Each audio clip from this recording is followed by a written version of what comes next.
everybody, welcome once again to the Squares of the Round Table. Yours truly, Jive and I've been over here with Mike and Jeff. And how we all doing today? I'm doing great. I'm doing good. For a Monday. It's Monday. I'm fucking awesome. Yeah. I feel awesome. Good. I'm just curious, when you fuck awesome, what position do you fuck it in? Well, you know what? The word fucking is just a good, hearty, I don't know, I guess verb, action word, just to kind of pump up certain things. There's good and there's fucking good. There's great, there's fucking great. There's awesome, and then there's fucking awesome. So just kind of, takes it to the next level. Okay. I understand. I understand that fucking does sometimes pump it up. Yep, that's usually what happens. It's a quite versatile word. Mm-hmm. Yeah. That's great. So, well, I guess we can address the Panther in the Room, and we can we'll talk briefly because I did watch the special on ABC last night, and right as I posted the news of the Squared, yay, funny, jokes, funny. That's when the news broke that Chadwick Boseman passed away, and I'm like, oh, fuck. Yeah, bad timing. Yeah, how that work? It was awful, man. That's bad timing. Yeah, it's like, this is funny, haha. But oh my god, yeah. Of course. Oh my everyone's god, talking about like the picture that posted a few months ago, and everyone was like, why is he losing weight? I mean, is he going to be okay for Black Panther 2? It's like, what's up with him? Why is he losing all this weight? Shit, he was dying. Yeah, and of course, a lot of the ugly shit that people put up there. Yeah. Saying he was on drugs and that he was having all kinds of problems and that he wasn't eating. Just a whole lot of really ugly shit. Yeah, and poor guy was dying, man. Oh, he was dying. Awful. He made movies while he was busy dying. Yeah, he was still. He was in the thick of it. Yeah. Well, you know what? That's a person that's got compunction, man. Well, you know what? Kudos to him. Because, he could have just chucked it all, or he could have just wallowed in his misery and shit, and just say, "Oh man, fuck this! I'm all messed up. I got this cancer." But no, what did he do? Between treatments, he made movies. Yeah, he kept working. And he made so many good movies. Everybody. Black Panther was his crowning achievement. But man, the James Brown movie was great. I mean, there's just a number of other roles involved. Now I got to watch 42. Black Man, Bottom was great too. Oh, I've seen 42. It's phenomenal. Yeah, I got to see that now. It's phenomenal. It's a really, really good movie. Yeah. And it's just wonderful that he was able to do that. And then of course when the Black Panther came around, and to give the black community a hero to look up to, somebody that they can aspire to be. Yeah, to aspire and inspire. Yeah, inspire and inspire. Right. Yeah, like so, when I first heard that he was going to be cast as Black Panther in Civil War, I'm like, oh man, who's great in the James Brown movie. But that movie I think it was just the editing, like the film was just cut in a manic profession. But I mean, it was like. It was really good. It was a great performance, and I wish I don't think he got the Oscar nomination, but I think he got a Golden Globe nomination for his performance in Get On Up. I can take a look. Yeah. Well, I saw that in the theater with my friend John Seba, and and the manic style of which the editing of the movie took place, it almost was Michael Bay-ish. Well, it was they jumped around and. Like what they did, more so even when they did with Johnny Cash and the Ray Charles movies, as they did jump around time-wise. And they kind of did it too. Even they jacked it up another notch with that. Yeah. But I say it was a solid performance, and he was great in it. And he did all his dance moves. Yeah, he did. Yeah, fantastic. Yeah, he actually watched films on James Brown's just to literally get it down. Yeah, and he did a wonderful job with that. So I was very pleased to have seen that in the theater. And You know, he's going to be right up there with some of the great performers that made a few films, but just because they made a few films, they're remembered to this day. You got James Dean. He made 3 movies. Boom, he's an icon. Okay, you have some of those stars that were only shining for just a small length of time, but yet made such an impression. Yeah, such an impact. And an impact that it just became that. It became clear that yes, you know, that this is something that you're not going to soon erase from anywhere, because he left such a body of work, such a short body of work. Heath Ledger, same thing. You know, was around for a short time, but he left a body of work. Joker being his crowning achievement. You know, and is it? Well, what he'll be remembered for. That's the one that he's remembered for. Is probably. Yeah, I mean, it's not my cup of tea, but Brokeback Mountain is. Well, yeah, really... I mean, Broke-Ass Mountain is not my cup of tea either. But, not Broke-Ass Mountain, Brokeback Mountain. No, Broke. Really, Ivan, you went there? Yeah, really. Yeah, We're got the gays after us now too. Good job, Ivan. oh, you don't like a little fire underneath the belly? Look, come on. Oh, no, but they know I'm joking. They know I'm joking. I'm joking. Better. So I'm checking here. Shit. The closest. So he won outstanding actor for motion picture for the NAACP Image Award, and then he won a Screen Actors Guild Award, outstanding performance by a cast in a motion picture, and then he won a few MTV awards, in which it was funny. I saw it it's funny. MTV did a good couple minutes before they actually showed music for once, before the MTV Awards last night, and I had forgotten. So he gave his MTV award to the guy who saved all those people in that Waffle House a few years back. I had totally forgotten about that. Well, with MTV being to almost a point of irrelevance, it's easy to forget that, yeah, they did have an award show, and that their award show for a while was kind of a go-to for the people in the video business and such. But then we could go on another dialogue about MTV. But I did see the clip, though. I did see the clip. Great job, Ivan. I'm trying to talk about the great things that Chadwick Boseman has done, and you're like, hey, let's throw a rip on MTV. We can do that later in the show. I got no problem with it. Okay, but like I said, as far as the man is concerned, he did the place proud. He got the award. He did wonderful things, and he did a very wonderful thing. Yeah, on this thing. So rewatching Boseman, no. Yeah, rewatching Black Panther last night. That was cool. It was no commercials, so. And of course, I'm looking at his IMDb, and of course, yes, you could take a wild guess. At one point, he was on Law and Order, because fucking everybody's on Law and Order. Yeah, I think the entire cast of The Sopranos was on Law and Order. At one point. Not just them. I mean, not all at once, but I mean, it's like go watch sometimes, and you're like, oh my god, look, it's like Ellen Popano from like Grey's Anatomy. Like, yeah. Holy shit! And it's like way before she's like the lead of Grey's, or Helen Pintieri as a really young girl before like Heroes and stuff. But anyway, yeah. So obviously he did Law and Order. He did some CSI. I had forgotten he had done The Express, which is the movie about Floyd Little. Which is a sports movie about Floyd Little from the Cleveland Browns. I believe that's what that movie was. I can't remember, but I remember seeing it, and he was really good in that.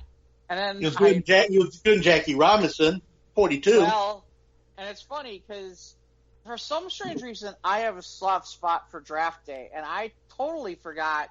I didn't realize he was in that, where he plays the linebacker. He plays the guy that Kevin Costner drafts first overall, a guy by the name of Vontae Mack. So he's in that movie too. So yeah, and then obviously you start to get. It's funny because he has a couple of movies where they're not so good, and then it's like, oh, and here we start getting into all the Marvel movies and everything. And I guess he played Thurgood Marshall at one point too. That I had not seen that movie yet. So yeah, they showed a clip with him and Josh Gad. The dedication after the movie. And then obviously 21 Bridges is out there, but I haven't seen it yet. Have either of you? No, I saw the trailers obviously when we were going to see Marvel movies. Like, yeah. But I heard it did not live up to expectations, and the plot had some holes in it, but I'm sure he's good in that. I mean, he's master of his craft. Mm-hmm. It's very sad. So, yeah. No, hey. That's a gut punch. It's a gut punch. It was one of those things where it's like, I saw it online and somebody just posted it. They didn't actually have an actual article to it or anything. And I'm like, okay, shut up. I'm just getting punked. And then I went and Googled it and I'm like, oh, yeah, shit. It's like for a couple seconds I'm like, no, this ain't right. Yeah. I was like, I had to go check from another source to be sure it was fake news. Wasn't a hoax. Yeah. Right. Yeah, no, terrible. Exactly. Yeah. I was like, because we've had that before where it's like, oh my god. God. Oh yeah, that happens a lot on the fucking internet. I think Willie Nelson, I think has happened to him about 100 times. Well, how many times does it happen? How many times has it happened to Betty White now? Yeah. I'm not dead yet. I said I'm not dead. I feel fine. Not dead yet. Didn't it happen to Sylvester Stallone? I don't know. Yeah. I think it happened to him at one point too. Yeah. Where they announced that he was dead, and it was like, no. Yeah. Then you had to post that video from Jimmy Fallon. I was like, oh man. I watched that video from Jimmy from all the fans. He comes behind the curtain.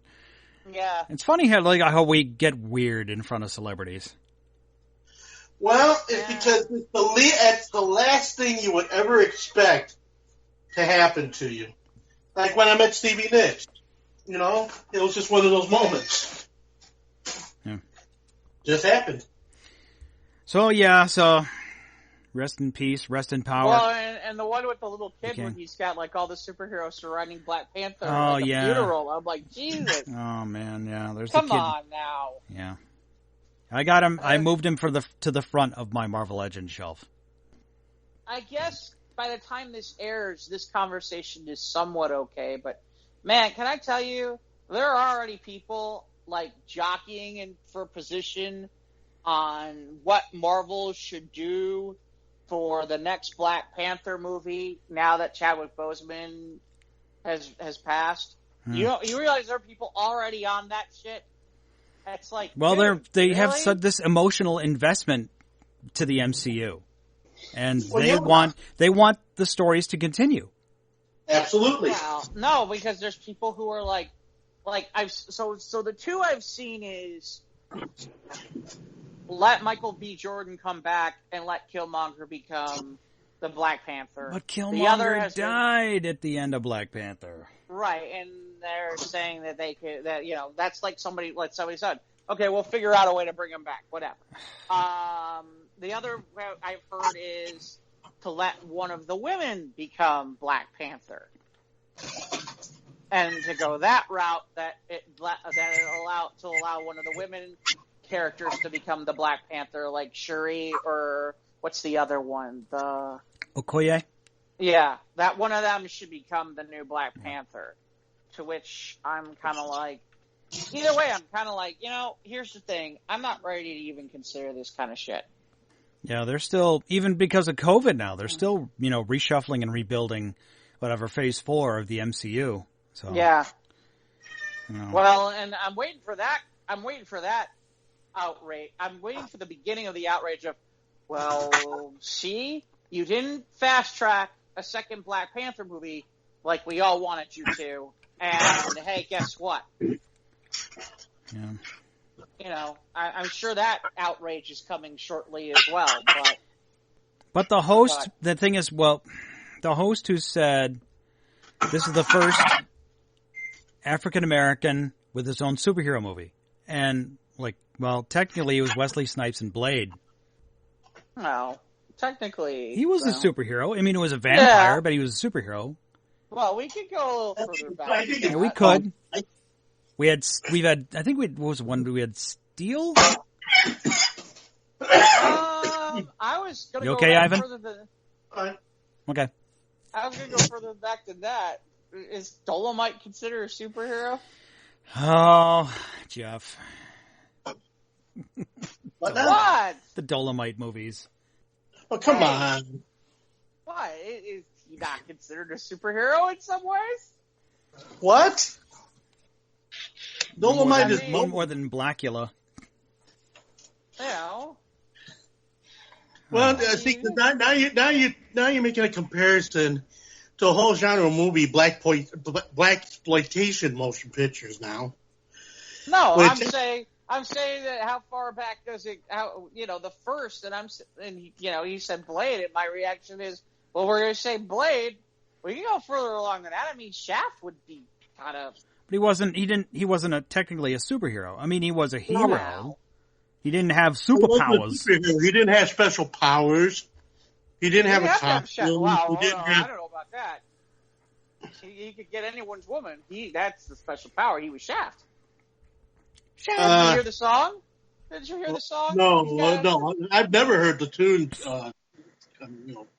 Never at all. I don't believe you.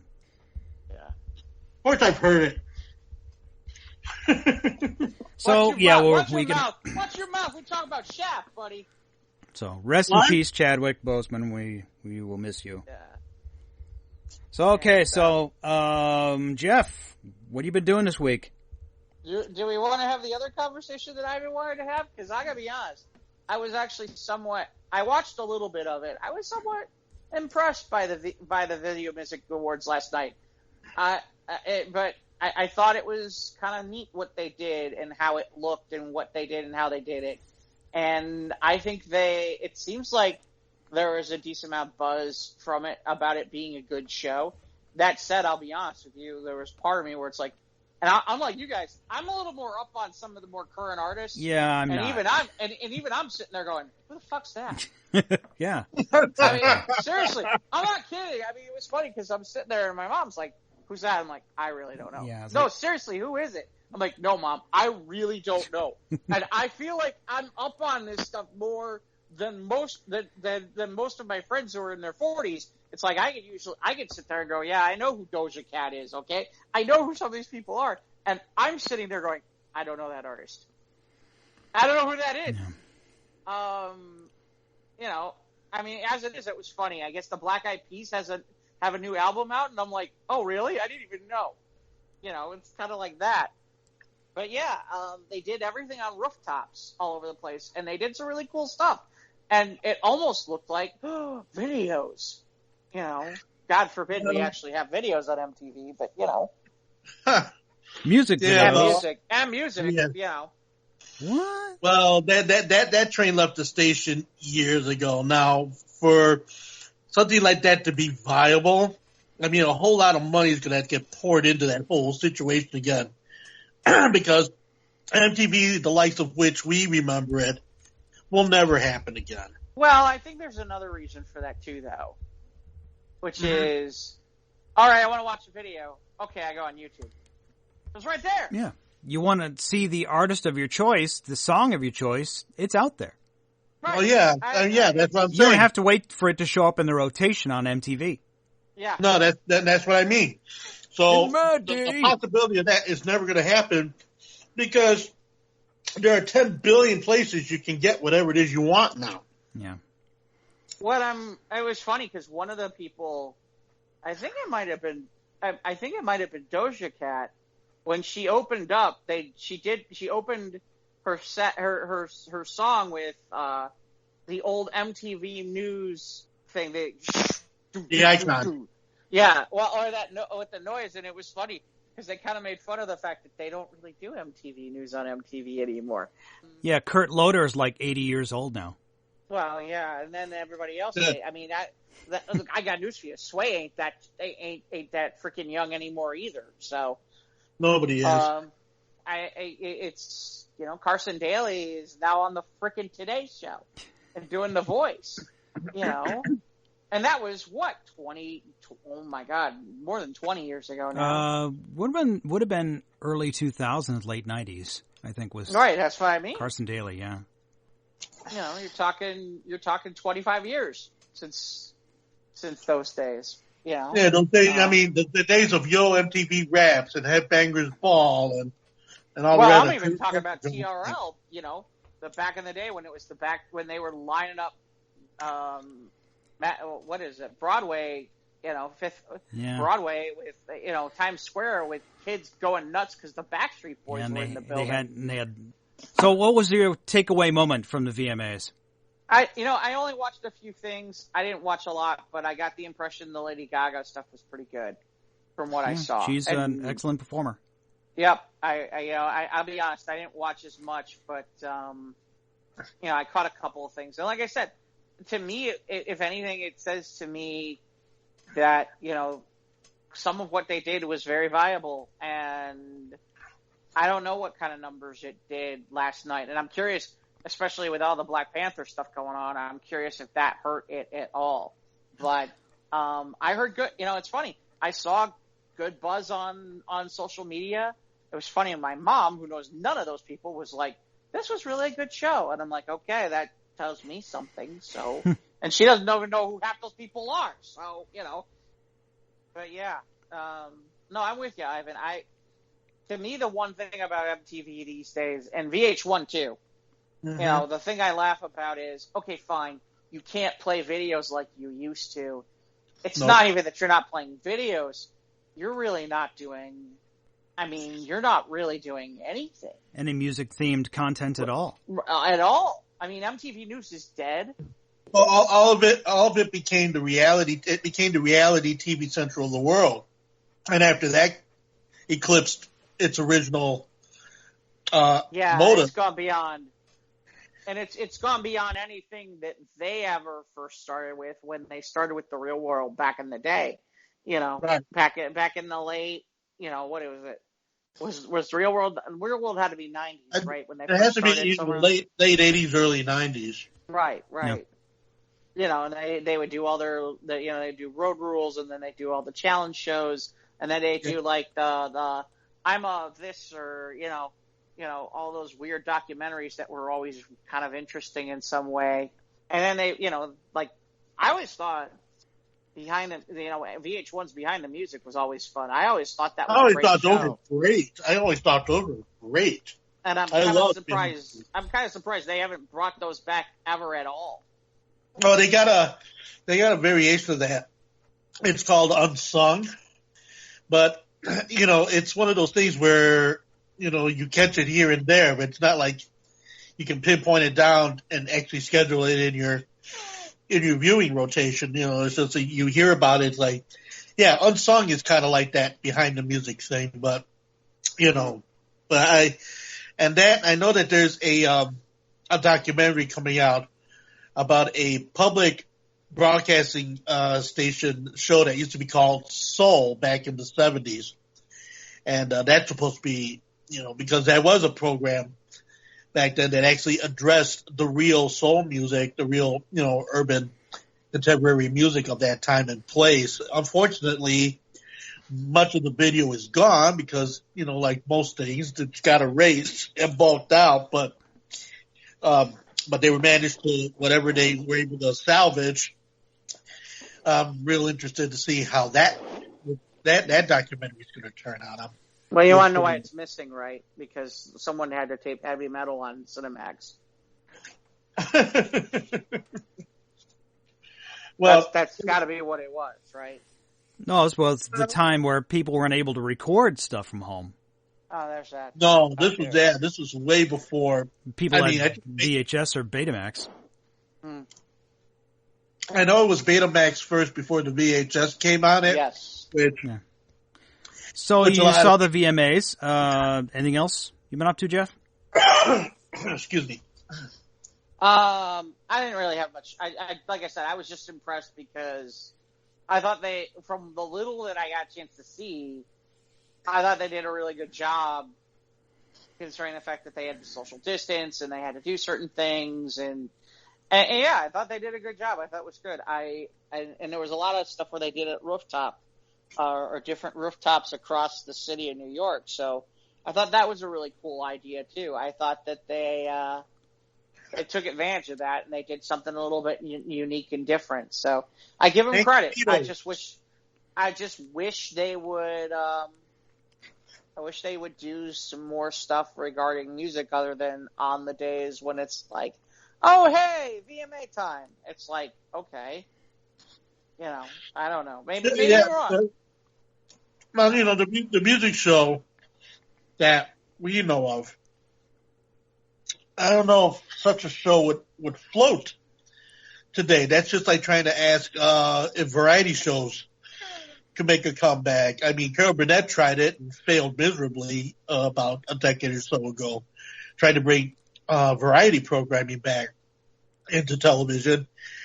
Certain things, they have their time. And maybe, I don't know, maybe 10 years from now, maybe they might be a thing again, but I don't see it happening now. Wouldn't, in some ways, a show like America's Got Talent be that variety program? It's just not the variety program. It's kind of, it's not. American Idol and America's Got Talent and all those types of shows. Hold on a second. There's a little bit difference between American Idol and America's Got Talent. America's Got Talent, there's a lot. It's not just singing. Right, they're just not singing on there. They're doing all kinds of crazy crap. Right. Which that's closer to variety than, Yeah, than just the singing competition. You know what you get. Huh? Yeah. No, I don't know. I would imagine, I don't know. I'm trying to think off the top of I feel like somebody's done it recently, but I don't know. Who? I don't, that's my problem. I feel like I've seen it, that somebody's Well, that's your answer, because it was a flash in the pan, or it didn't work. It was canceled immediately. I know who could. I know who could do it, but I don't think that. But quite frankly, he's going to make more money doing movies, which is Hugh Jackman. Hugh Jackman could do it in easily. Yeah, he hosted the Tonys, and he seemed to do quite well. So he could. Yeah, he's got it figured out. He could do it. Yeah, now that he's hung up his adamantium claws, he's got to find some work. Yeah, did you see where Keanu Reeves as Wolverine? Thoughts? No, he's too tall. No. I don't know if that's... No, I want a short guy. He's too old, too. I keep saying... we need some young blood. And by the way, the voice actor for Cyclops passed away from the old 90s X-Men. And he's reprised his role several times as Scott. And yeah, he recently just passed away. I forget. I can look up the name here real quick, but because it was from news that just broke earlier today. But it was what was his name? Norm Spencer. That was his name. Okay. So another superhero. Because a lot of people lived on the 90s X-Men. And he's reprised the role for, other video games and other animation projects, so... Did he do the other animated? Did he do X-Men Evolution, too? No, he was not X-Men Evolution. That was a reboot because it was all the... It was a younger... Gesundheit. Younger crew for X-Men, but... I always liked that one. That was... I thought X-Men Evolution was okay. Good. I didn't hate it. I liked it, and this will get me in trouble, but I liked it better than the actual original 90s X-Men show. Whoa, yeah. I know. Them fighting words with a lot of X-Men fans. I know, and I'll take this a step further. The one that Nickelodeon did, where they did the Nicktoons one, that show is better than the 90s one too. I never saw that one. Yeah, I thought it was a well done show. I liked that one too. But again, yeah, I'm in the minority. What were we talking about? Oh yeah, X-Men. Keanu Reeves. Oh, and I heard that Bill and Ted 3 wasn't bad for an hour and a half of entertainment. Did you hear about the guy? I guess the New Mutant. Somebody from, is it the creator or somebody deleted their social media accounts after seeing the New Mutants. Really? Yeah, and I've heard really bad things about it, which doesn't shock me. Well, I mean, Fox shelved it, and then Fox got bought by Disney, and then Disney shelved it. So there's a reason. I mean, they've been shelved. I mean, that movie's like, Ivan, just they filmed it like 5 years ago or something. What? Like, no, not 5 years ago, but yeah, it's been. Well, you know what? You can shine a turd, but it's still a turd. Well, I think they decided they were going to try to take advantage and try to get some people because of the COVID thing, but Nah. I didn't. It was another trial balloon for the box office early releases. Right, and I didn't see box office numbers. It's been very interesting. I haven't seen anything. I haven't heard anything about box office numbers. Hold on a second. I'm going to do something I haven't done in a very long time, and that's go to Box Office Mojo.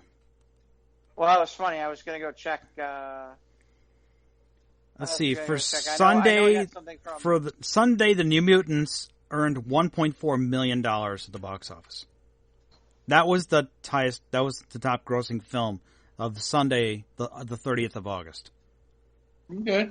$1.4 million. Is that good? So the interesting part is apparently Tenet, compared to a year ago, no. Well, yeah, Okay. yeah. According to this, by the way, Tenet overseas did $53 million in 41 markets, including Canada, and then New Mutants. They're saying $7 million. Oh my God, $7 million on 2,412 theaters. Only 2,000 theaters worldwide. Well, that's a lot. That's a big number. That's pretty damn good. Yeah. That's a big number for not a big number. Yeah. That's actually not good at all. I'm not noticing numbers on Bill and Ted though. I wonder if that's because You talking about Face the Music? Yeah, Bill and Ted 3 earned only $250,000 nationwide on Sunday. I wonder. That sounds like a drop at the bottom of the bucket. Well, but keep in mind, Ivan, it was also released at the exact same time on demand. Right, so a lot of people went to streaming platforms. Right, so it was if you wanted to pay $20, you could watch it on demand. Yeah, I think it was on Vudu. In your house. Yeah. Oh, it was on Comcast. You could pick it up. You could watch it. Okay. It's everywhere. For $20. Okay. Yeah, it was full release. Okay. So it kind of split the numbers, didn't it? Probably. So the question is, how well did it do on video on demand? And I'm gonna guess well enough, but simultaneously releasing it on streaming and in the theaters. Yep. Mm-hmm. Yeah, we were splitting the number. Well, I gotta be honest. I hate to say it. Were any of us going? No. No. Right. Were there better odds of us picking it up on demand, or better odds of us walking into a movie theater right now? Well, I want to patronize my local theater. I want to be sure it doesn't close again. But I don't know. For Sure. Bill and Ted 3, I don't think that would be the first, Well, I know what movie it is. Wait, you're ready? I know what movie Mike's interested in, because they changed the dates on it again. Again. Which is, good news for you. Black Widow is now November 6th. Huzzah. And I don't remember exactly where Wonder Woman is, if it's October or November. I think I heard November. It might have been moved to 2021. Who knows? No, it's coming out this year. It's this year. Okay. But only in theaters. That's what the trailer said. Right, supposedly. Yeah. That'll be the other trailer question. Lied to me. I mean, I'm not sure. I'm not. How did AMC do on their 15-cent opening day? Don't know. Haven't heard a thing. No. Haven't heard a thing. It was funny. Must have been pretty bad if you didn't hear a thing. Well, that's a lot of nickels and dimes they gotta add I up. saw a friend of mine took a picture about telling me how safe it is at the movies. She took a picture. Literally, it's her and an entire theater of empty seats. I mean, if it's going to be like that, by all means, I'm happy to go. You know, then all of a sudden my reaction's very different. It's like, okay, but you know how this is going to work. I'm going to have the one asshole who decides he wants to sit right next to where you, I'm sitting. And he's going to have his phone on the whole time. Forget that. Burping and coughing and Yep. slurping his beverage and... Yep. Dropping popcorn everywhere. Well, I don't mind some of those things, but the part where it's like, you're going to sit right next to me and you're not going to have your mask on because you're eating popcorn. Okay, fine, you have to have your mask off, not eat popcorn and all those things. But you're sitting right next to me. There's a million other places to sit. You've chosen to sit right next to me. Really? Because you got the center chair, and I want the center chair. Yeah. Well, good. I Good could to see a see Black the Widow house. at least sometime in 2020. Yeah. Sometime. I haven't Unless they sounded the move- yeah. horn of Gondor to summon all my friends yet. I don't think we'll be doing that this year. Yeah. Oh, yeah. Go right ahead. Like, well, That look at the four of us could take up a whole row. actually, Mike, that might be the plan. That's how you get the whole Yeah, thing just yourself. buy the whole row. Right. I don't know if they're gonna space out. I'll have to look into that. Let's see if they're gonna only sell every other seat. I think they are. Because I with think all the that's how they're theaters with doing it. assigned seating, they're gonna have 50% capacity maximum. Well, There's your you answer, because figure- nobody will want to be anywhere near you guys. So you figure 3 seats more or less is like 6 Right. feet between. Yeah, you pay for Yeah. one adult, and then you sneak in, and then you take your kid out of the trench coat that you hid in your strapped to your chest like a papoose, and you put him in the seat next to you, and they get to watch for free. Ah. Oh, really? Is that how it works? Yes. I don't think Yeah. that's how it works. I don't Probably. think that's how it works at all. So yeah, Oh, suffice to say, I they- guess that's what would get me back in theater. Either Wonder Woman 84 or Black Widow. Yeah. That'll get me I back gotta in the figure out theater. what- I have a feel. I have to. Black Widow, not so much. Wonder Woman 84. That's where I'm like, oh man, I'm gonna have to make a decision. I really want to, and I don't want to wait because people are gonna Yeah, spoil let's it. see. Wonder Woman 84, to die or not to die? Okay. Ivan, what'd you do this week? What I do? Well, like I did, same thing I do every night. Brains try to take over the world. No. I was on several European Facebook sites, spinning on both Saturday and Sunday. I did a 2-hour run for the NHS, which was really very cool. And then I did a 4-hour extended set on the spinning wheel on Sunday, and then did a half hour at another site filling in for a disc jockey that ended up not being able to make it. So I did a half-hour set for Andy Penny, who runs a site called Barefoot, and he told me, it says I could play anything I want. So I did. I went totally off the grid, and I was playing stuff like Prodigy. I was playing stuff like NWA. I was playing stuff like let me see, LL Cool J. I was playing Slick Rick. I was playing so yeah, I just totally went off. I went balls out on the thing, and my friend Kevin Andrews, who owns another site, he's a moderator of Spinning Wheel, who was also there at that time. He texted me after the show. He goes, "I had no idea you had that in you," and it says, "Smile, it keeps your friends guessing." So that kind of blew him away when I did a balls out approach with Johnny Pizzella, because he was he was doing trench music.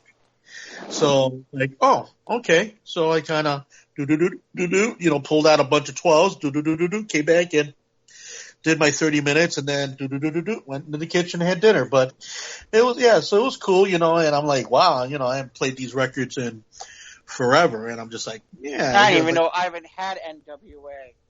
Well, yeah, I get a lot of stuff like that hiding around. I'm not completely oblivious to new music. I mean, outside You're of the sort of oblivious to new music. no, not necessarily. I mean, many of the people that I work with or worked with, like Cafe Mustache and Coles and the arcade, and being around that element of I'm surrounded by new music, people up and coming, people turning me on to new things, or just that whole situation, maybe not en masse, like your Katy Perry's or your Avril Lavigne's or your Lords or your Avril, not Avril. Avril, tomato. Let's call it That's a whole. not recent either. Yeah, Avril is actually. What's the last album she put out? About 5 years ago. Yeah, it's that hey girlfriend thing, whatever that is. Oh yeah. Well, anyway, Was that with Missy Elliott? No, is it? No. She did a collaboration. she did something with Missy Elliott. You're right about. Did she? Yeah. Wow, huh? Mike knows music. But I'm the oblivious one. Yeah. Mike knows music. Happily oblivious. Mm-hmm. Well, and I'm not saying that I dismiss all of new music. I mean, it's like any other. It's like any other decade. It's like any other genre of music, new music. Where you have to keep an open mind. Will you be playing WAP? Pardon me? Will you be playing WAP? WAP, W-A-P? Yeah. Well, I don't know about playing WAP, but WAP is the number one song in the country. Have you not I'm shocked. I'm not shocked by this news. Well, I look at We've it this way. We've gone from Buddy Holly to this in 60s, Well, no, 70 I'm years. just curious what Ivan does or doesn't have in his satchel, because I'm a little shocked by NWA. That's not something where I'm like sitting there going, yeah, I'm sure Ivan's got vinyl on NWA, which, by the way, should be worth a fortune depending on what. Dr. Dre, the Chronic, the if that's first edition vinyl on some of those things, that's I doubt it, but I know, it's major money. Yeah, that's huge. Yeah, I know. I mean, I had when I worked at Logan Hardware Records, we had Dr. Dre, Chronic by Dr. Dre in the store, and it went for $300. Yep, that's it for vinyl. Well, it wasn't sealed. Original vinyl. Well, it wasn't sealed; it was used. But okay.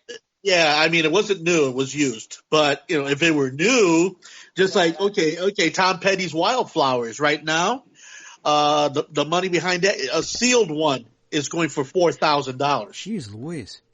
Yeah, no, that doesn't shock me. I would assume a mint sealed Dr. Dre Chronic would be up in the $5-6 grand. Yeah, maybe vinyl of Straight Outta Compton. Straight Out Compton, if it was mint, now that'd be rough to get. Maybe sealed and packed in. Yeah, but that'd be hard to get. Well, Straight Outta Compton mint, because of the distribution of the album, and the movie, it was just one of those things where it suffered from a matter of cats don't danceism, where just too many distribution problems and shit like that, which didn't make for mass production of that particular album. Right. So yeah, getting that's rare. That's rare. That's a real rare album now. And if you do have the luck of the draw and about $25,000 in your bank account, I was gonna say that'll put your kids through college. That if you have that album will put your kid that would buy 2/3 of a brand new automobile for you. Yep. So yeah, absolutely, because mind too, the original Straight Outta Compton was originally being distributed back in the day by Ruthless Records, and it was probably more local than the originals than the first ones that came out even later when it got distributed further. So the real question is, which version of that do you have? And the odds of you having the real early ones, unless you live in Compton, you probably don't have one of those. No, you're right, because that's worth a fortune. Well, yeah, that's got to be worth a fortune. And the thing that you factor in, because Ruthless Records, there are two sets of Ruthless Records. There was the pre-Warner Brothers distributed Ruthless, right? And then there was the post distributed when Warner Brothers came in, and that's when things started getting fucked up, right? Because anything Warner Brothers allegedly, you get the thing, anything Warner Brothers touches, is supposed to allegedly turn to gold. Well, unfortunately, many times over, it ends up turning to shit, because especially in that particular genre of music, because it's just too many spoons in the soup and just too much bullshit going on behind the scenes. And then of course, it was just like the same thing. Slick Rick, he had a 4-album deal and everything before he ended up going up the fucking river and everything. And then they screwed him out. They screwed him out of money off the last 2 albums.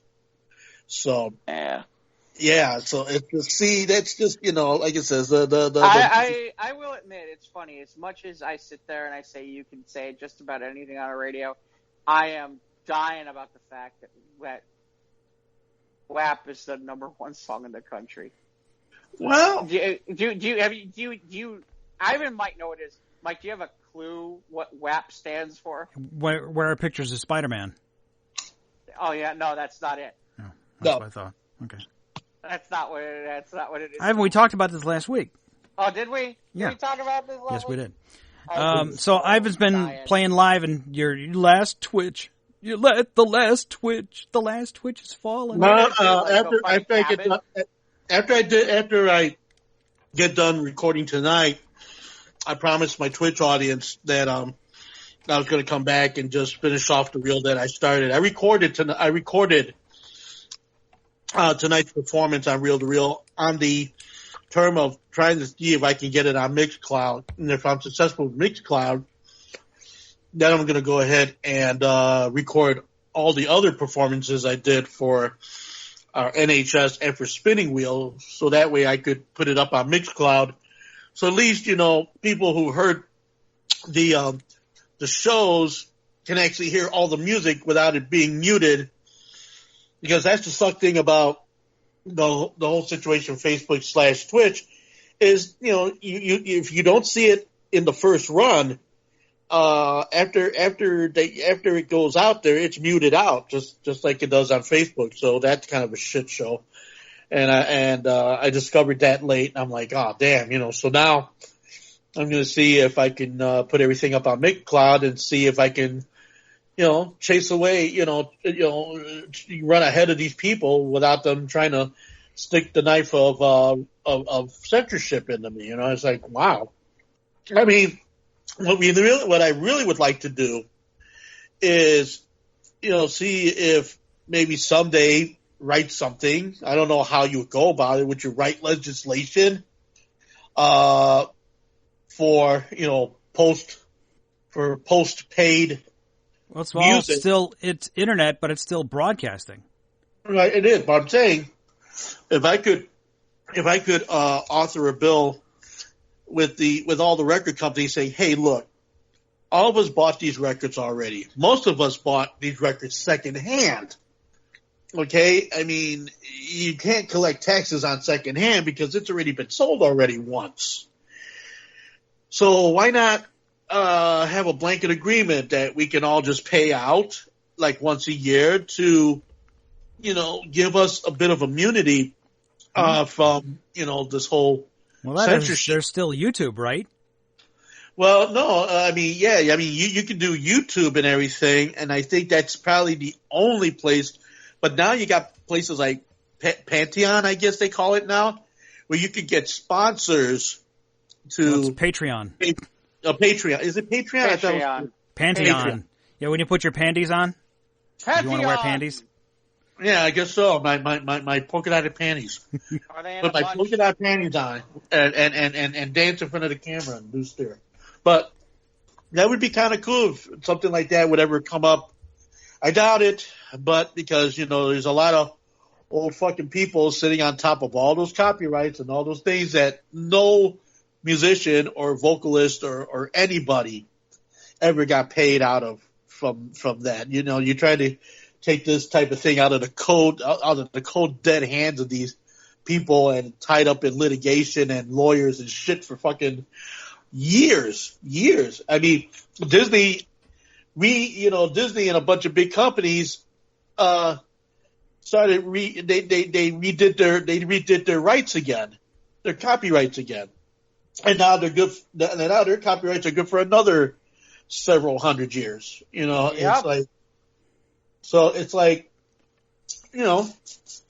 unless you buy the shit outright, man, you ain't got a chance in hell unless you got if you have the power of a radio station behind you to cover your ass when you're playing records or you're doing their set list and everything. And I don't know how they do all that stuff, in the background. I mean, we never paid a dime when we were on the air for any of this music when we played it, on the AM side 25 or so years ago and everything. And I don't know how they do it today. I mean, I'm sure they it's all electronic and, they get their tallies, virtually or electronically or digitally or however the fuck they do it. But but it also becomes the same thing where there's a lot of talented people out here who got great music and they can't even get on the air. I mean, I had the ill-fated situation with Least of All. I thought, oh, great, I'm going to cut a record with Least of All. Oh, I was so excited about this. Yeah, until I found out that when I promoted it and everything and nobody was interested, Least of All came to me and says, well, it was nice, but thanks anyway. Can't blame them, but, yeah, it's tough. It's tough. That's why I decided to take it in my own hands. I released 2 of my own videos, sent them out there, which was a very scary thing for me. Because the recordings I made off of demos I did 30 years ago.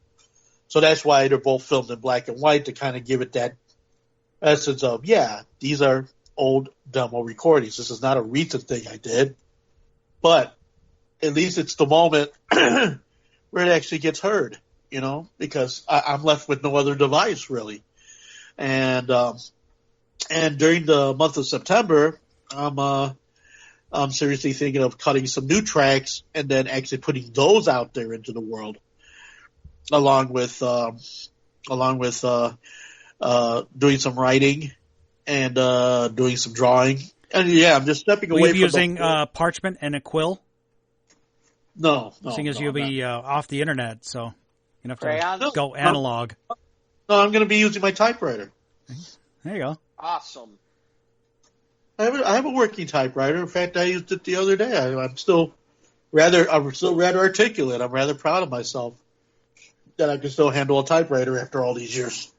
But the point of the matter being that, after 5, almost 6 months, constant, virtual DJing, and I mean, I loved every show. I loved every show. I loved everything I did with the virtual DJing situation. It kept me from losing my marbles, being confined. But, like anything else, you can only do it so much until you just like, wait, I need to step away. And then, of course, also the current condition of Julie, which, I want to be giving her a little bit more time and attention to help her through her situation. She had a stroke. So, I'm trying to help her, back to health again. I mean, she's going to therapy and, so I'm helping her through that too. So there's it's not just a gratuitous, oh, okay, I'm done, poof. There's a reasoning behind a lot of that. But I just want to do other things. I mean, I think we'd all be a little healthier if we just didn't focus on getting likes and hearts and pics and trying to, attention grab so much with social media. I think it becomes kind of, you get that dopamine hit, like you post something, like even if it's a joke or something, it's like, I got a couple of laugh faces or laugh emojis or whatever.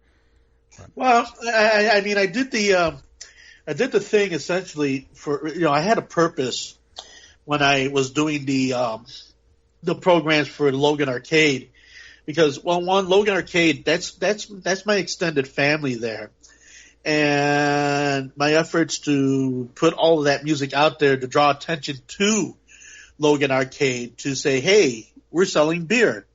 We got our pinball outside. You can still come. It was a matter of drawing attention for support for a place that, if we didn't do anything about it, would probably close like the hundreds of other businesses that have closed in the wake of COVID. I didn't want Logan Arcade to be just one more. So in my mind, that was just one more thing to do to try to prevent that from happening.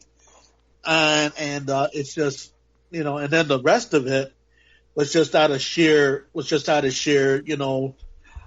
just trying to keep, a thing going. I mean, I'm a disc jockey.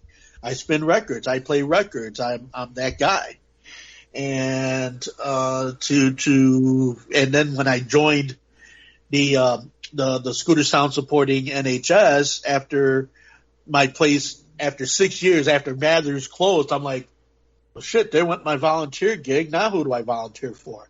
So I volunteered for them, and to a bunch of really appreciative people, very appreciative. The people in England, the UK, Germany, the Netherlands, Ireland, Scotland, all those places, appreciative to see that, they see a big fat guy, mugging the screen, playing records, being a total goof off, but yet, at the end of the run, after you're done playing, they text you back, how you doing, and how is everything, and man, that was great, and boy, and I mean, I've gotten several offers already to go to England and play. In fact, Jimmy Temple of the Spinning Wheel had already mentioned on several occasions that he says, when things clear up, I'm bringing you over, which is a very exciting thing if it comes to pass. I mean, I've never been over the water except for going to Puerto Rico, and so that to me, being the adventure loving person that I am, and and in these times where being adventurous is really tough. I mean, I texted today going into a food store, going into Tony's Finer Food, and I'm mugging at the camera saying, yeah, baby steps out into the real world, and I'm shaking in my shoes. I wasn't fucking joking. I was shaking in my shoes, man. It was like, what, you never went grocery shopping in 5 months? Yeah. Yes, you have. You've gone grocery shopping in the last 5 months. Yes, I've gone grocery shopping, but Julie went inside. This is the first time I've ever gone inside. So being in there, yes. So being in there was just like, it was otherworldly, because I'm looking around and I'm watching these people not practicing social distancing and picking up fruit and putting fruit down and everything. I'm like, oh, I'm not going to touch that one. You get to start thinking all kind of weird thoughts when you're in that environment, and, a guy like me who, before was just like, oh yeah, sure, I'm going to go ahead and take a couple of oranges and a pickle and I'm going to make a phallus and I'm going to laugh, ha ha ha, pictures, joyous. And, now it's like, let's hurry up and get to the deli. Let's hurry up and get the milk. Let's hurry up and get the eggs. I want to get the fuck out of here. So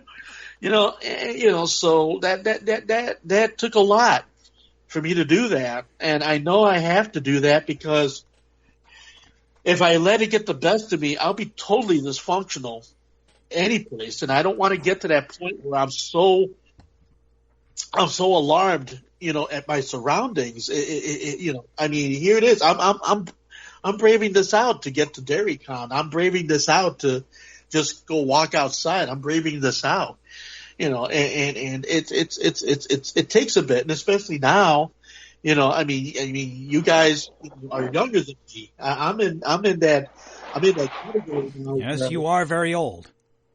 Yeah. Well, No, I'm not very old.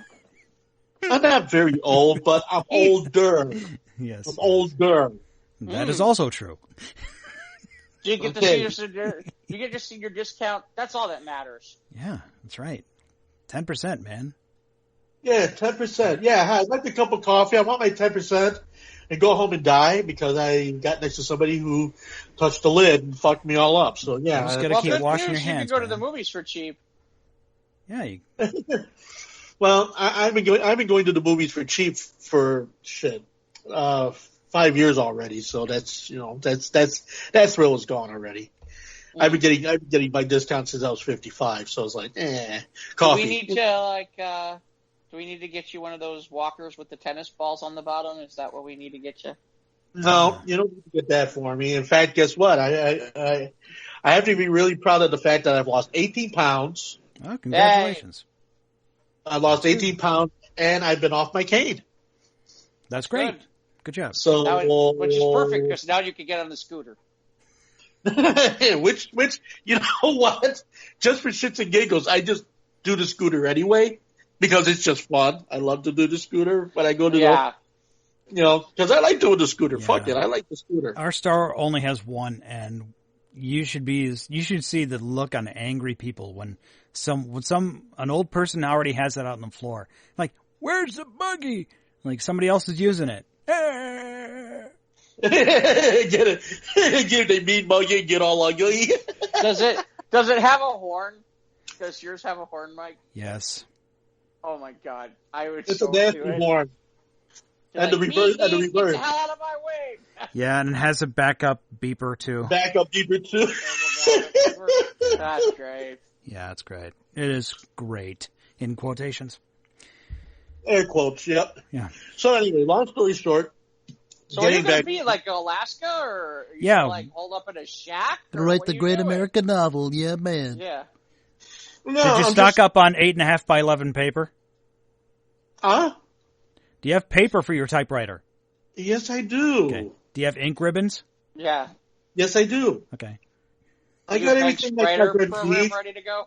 I got the onion leaf paper, and I got a fresh roll of ink. I cleaned off the keys, and Sarai brought my typewriter from the garage, and it was nice to see my typewriter again. I was very happy. But I mean, it's not like I'm going to be gone completely. I mean, I'm just going to look at it for whatever, but I'm just not going to engage anywhere because I just need a breather. I just want to do other things. I mean, haven't you ever just want to just do something other than the routine? Because I mean, let's face it. I mean, Facebook. I've been on Facebook now. Let me see. 2009. I've been on 11 years on Facebook. I started in 2010, I think, is when I created my Facebook account. Yeah, I've created mine July 4th, 2009, when I was still working at the building. Yeah. So 11 years. And in that 11 years, I mean, in the beginning, it was a wonderful, novel thing. It was a lot. Facebook back then was fun, but now Facebook has become a mudslinging, ugly, tension-filled place where you go ahead and you say something, and then you got 10 other people that just want to, shit all over your parade, and it's just like, dang, man, when did we become such a vicious people? Oh yeah, that's right, because we got numbnuts in the White House, but it's I think we've always been kind of vicious on some level. Yeah, true. I think it's always been there. Look, this is one of the reasons. It's funny. I'm on Twitter now, and I kind of laugh because it's like I don't do a lot on Twitter, and one of the reasons I don't do a lot on Twitter is because if you think Facebook is like that, Twitter's like the it's like the express lane to that. And everybody's looking to burn and slam everybody else and this is not a fun place. Points and score points, and I'm like, I don't really need to. That's quite all right. No, that's all right.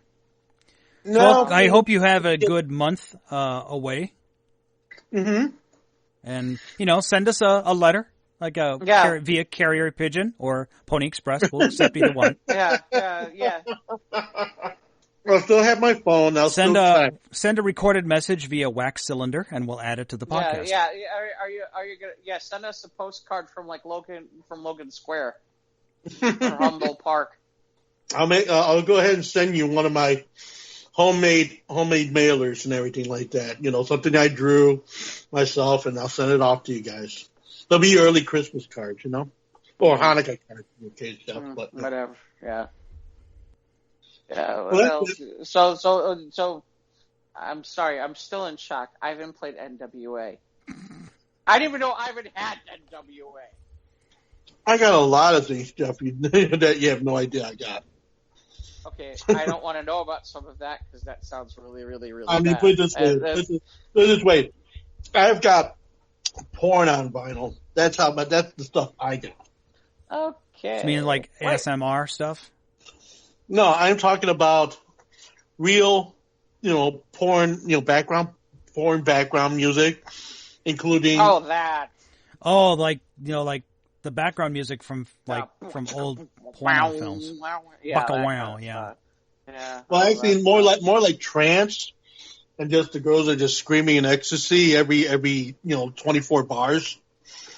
Stuff that I used to do for rapes. It's it's something. It's those type of records that you kind of sneak in, but are not really politically correct today. Yeah, so there was one. I remember one remix. I think there was one song in '92 or '93. Where they did, someone did a dance mix of the Speed Racer theme. Yes, exactly. And there was an extended mix where race and where they're putting in the gasps, from the show, and they put in. I remember that Speed Racer and Trixie, kind of almost like they're doing the nasty. Like they're doing the nasty. Yeah. Well, we used to go Speed, go. I have that. I remember we used to make the joke. We used to make the joke on. We used to make the joke when we did the sports show about, hey, now I'm going to have sex with Steffi Graf, and we just play her grunts when she was hitting the tennis ball.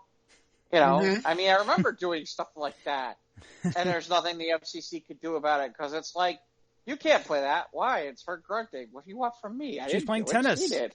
She's playing tennis. This is sports commentary. Yeah. It's right. It's like, oh, yeah, that's good. Yeah, keep it going. Oh, that's right. Wow. Just give them a big fuck you about that whole thing. She can play tennis all night long. Yep. Yeah, she can play with her balls. That's what happened. There was this entire generation of female tennis players that were taught to grunt and use that like the dudes to get extra power. Well, and to get extra power and they would hit the ball harder. More power. You'd be like, okay, today we're gonna have Monica Seles. That kind of thing. I'm a little out of that. I think we're gonna use Venus Williams. That you get the idea. Yeah. But, yeah, I get that. But yeah, no. So what else? What else, Ivan? So this is the last show. Well, actually, by the time this airs, the last show will have been over. So News I at the can't Square even find that. will be later in the week. Right, but he's talking about his Twitch thing. Twitch. Yes, the last Twitch. Yeah, well, after I get done tonight recording this session, I'm going back on 11 p.m. and then just finishing off my reel. And then so long, folks. It's been great. See you in a month. And everybody that I've worked for Scooter Sounds and Spinning Wheel, man, we can't wait till you come back and everything. And and like it says, it's very nice. It's very nice to know that it's like they appreciated the work. Everybody at Logan Arcade, same thing, and it's great. It's not because I don't want to spin records no more or nothing like that. It's just I just want to do something different. I just want to kind of not have to get up and shuffle through thousands of records, to get shows together. I mean, people think it's easy. It's not easy to DJ. A lot of people have this very false sensibility of what it is to be a DJ, especially a vinyl DJ, where you get people, they'll come up to you and they're like, oh, well, can you play this? Oh, we can't play it. See, what you don't understand, people, and just in general, that when you got a vinyl DJ up there, he doesn't got the rapid fire downloadability of all the guys who do Serato. And not hating on people who do Serato. I just want to make that perfectly clear. You guys are DJs too. You do a different type of DJing, you know, stylistically, digitally, and you're able to match your beats. You're able to match your tracks. You're able to pull anything from the air down to your computer. Man, bless you. That's a wonderful thing to do. Okay? But a lot of people, they lump in the sensibilities of disc jockeys under one tent. And a vinyl disc jockey and a digital disc jockey are two separate and different worlds. And that is why you get people that come up to you and they want to shuffle through your records, which that's a no-no, by the way. You get people that want certain things. They want to hear certain things. See that, you know, DJs are not jukeboxes. Although a lot of people treat us like we're jukeboxes, like, you know, oh, if I put a nickel up his nose, he'll like it. But it's just that type of a thing. And you know, kudos to all the, you know, the record disc jockeys. I don't like to call them vinyl jockeys because, well, you know, that's it's a crazy word.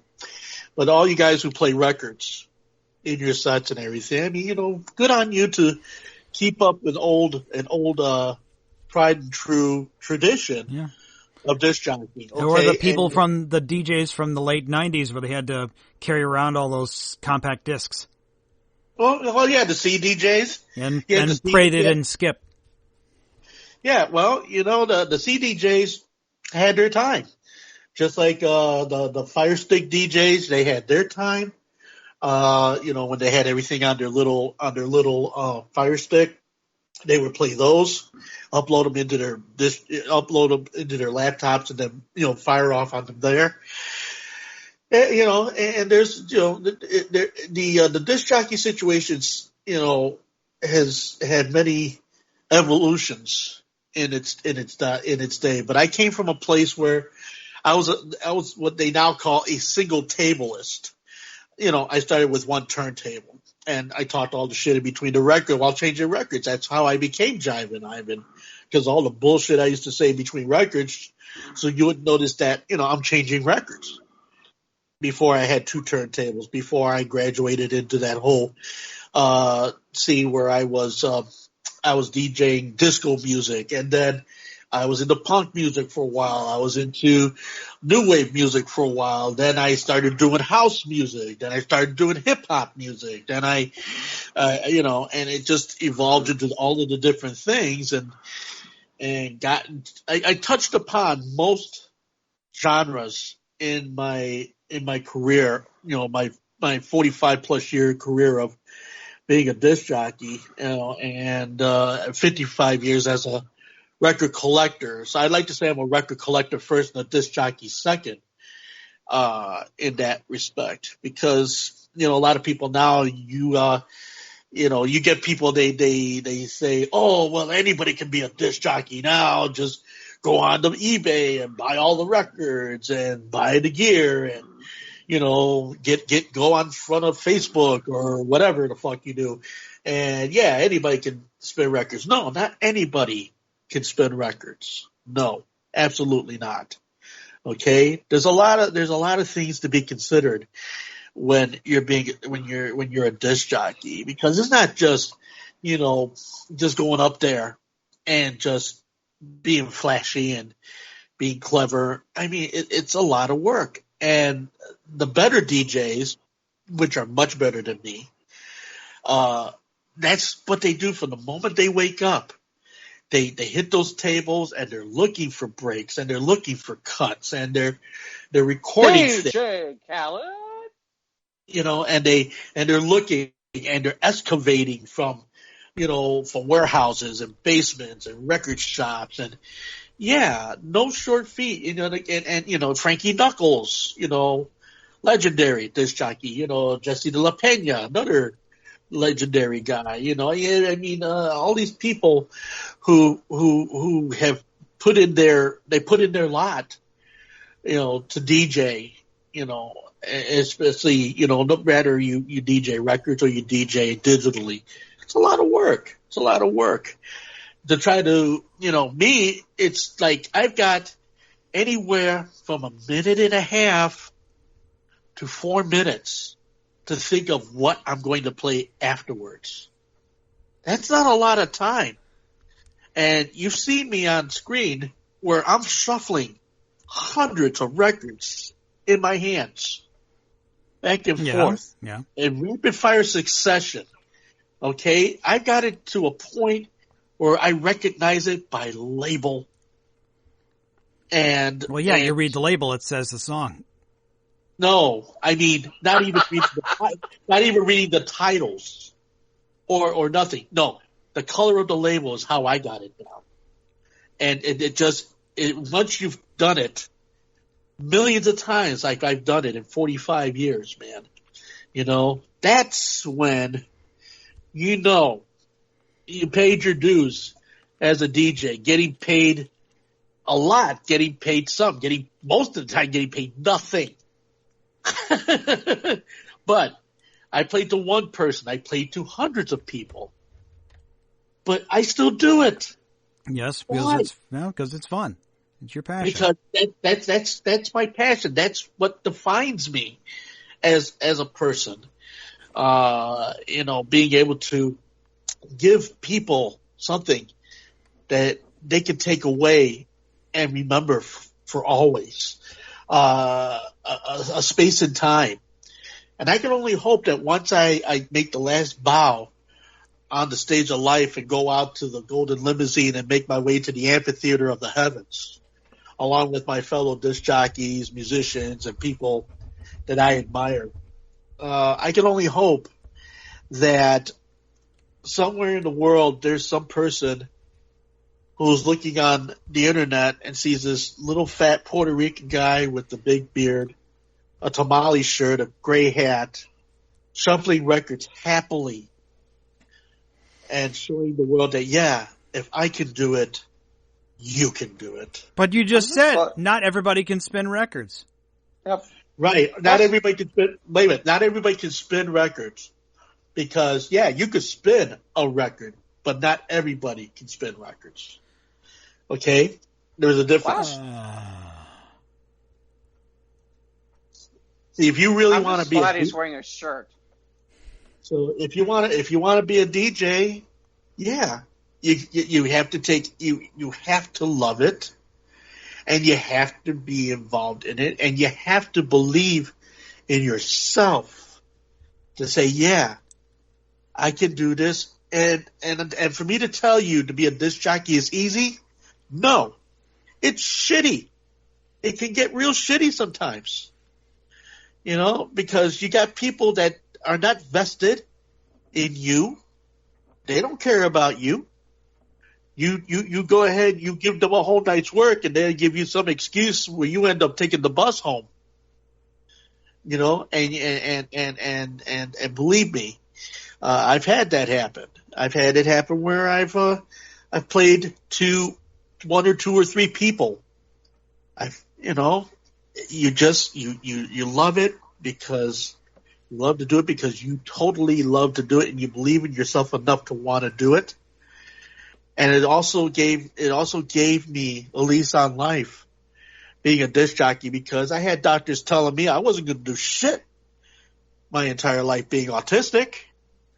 They told me, they palmed me off, man. They palmed me off. They dismissed me.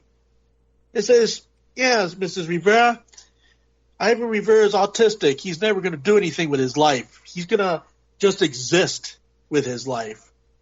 Well, guess what, folks? All right? That's my job, existing. And I just, I put the naysayers, I put the naysayers to the side, and I'm proud of that. And music gave me that. And I'm proud of the fact that, I can drive a car. I can make my own way. I had a family. I have a daughter. Okay? I might have not done real good in school, but I made my way through life. That's not true. You didn't do real well in school either. No, I did do real well in school. You're right. I did do real well in school. No, you missed it. Oh, the grammatical error. I got it. It's okay. We still love you, Ivan. You're okay in our books. Yeah. Well, You made the grade. I come to the point in my life where I don't have to impress nobody. Well, that should be the point of. That should be an early point in everybody's life. Naked. And I'm still gonna. That's not good. What? Because I have my shirt off, honey. Let me tell you something. There's so many people with their shirts off on Facebook. It's ridiculous. Yeah, I know. And most of them play the banjo behind them, going do do do do do do do. Yeah. Come on, man. Oh, come on. What, haven't you ever felt like taking your shirt off and going on Facebook just for the sheer hell of doing it? No. Haven't you just ever wanted to just do something so bull-faced fucking crazy that your friends and your family's, eyeballs are ready to fall out of their heads? Haven't you ever had that type of an adventurous spirit? Just to say fuck what everybody else thinks and just do it? He uses his public speaking for that. Yeah, I do stuff like that all the time. Yeah, he channels that, I do stuff like that regularly all the time, and I've done that for years. But the point I'm getting at is there are certain things where I'm sitting there going, yeah, you don't need to know. Not on Facebook. Trust me, there are pictures. Thank God smartphones didn't exist when at times when I was really out, like during my strip club days, because there's stuff that if it got on the internet, I'd be like, fuck me, I'm so screwed. You know what? Put it this way, man. If your adventures ever made it to Facebook, I would sit there, I would put a happy face on you and say, hell yeah, you lived, bro. No, I understand. At the same time, it's like, there's some people who, like, when they're like, oh, how much could he have done? Oh, you have no idea. You have no fucking idea. You have no idea. You have no idea some of the devious shit I have done in my life. And am I proud of it? Not necessarily, but I did it. I mean, I don't remember. Have I mentioned that? Yeah, there was a night I walked out of a strip club, and as I'm driving home, I realized that I had just blew through 4 figures in one night. There was a night that happened. Wow. That happened. Oh, that's balls out. That's so cool, Jeff. And yeah, but like I said, but that's living though. That's living though. Okay, yeah, I know you're not gonna. People are not. Don't get me wrong. It was living, and then as on my way home, I'm going, and That was that's why stupid. I can't get a new laptop. But the thing is, man. I can't go on vacation next month. Mm-hmm. Is because I just. Okay, well, but we've all done that at some point in our lives. Oh no, there's some people who've never done that. Well, there's a lot of people who've never done that.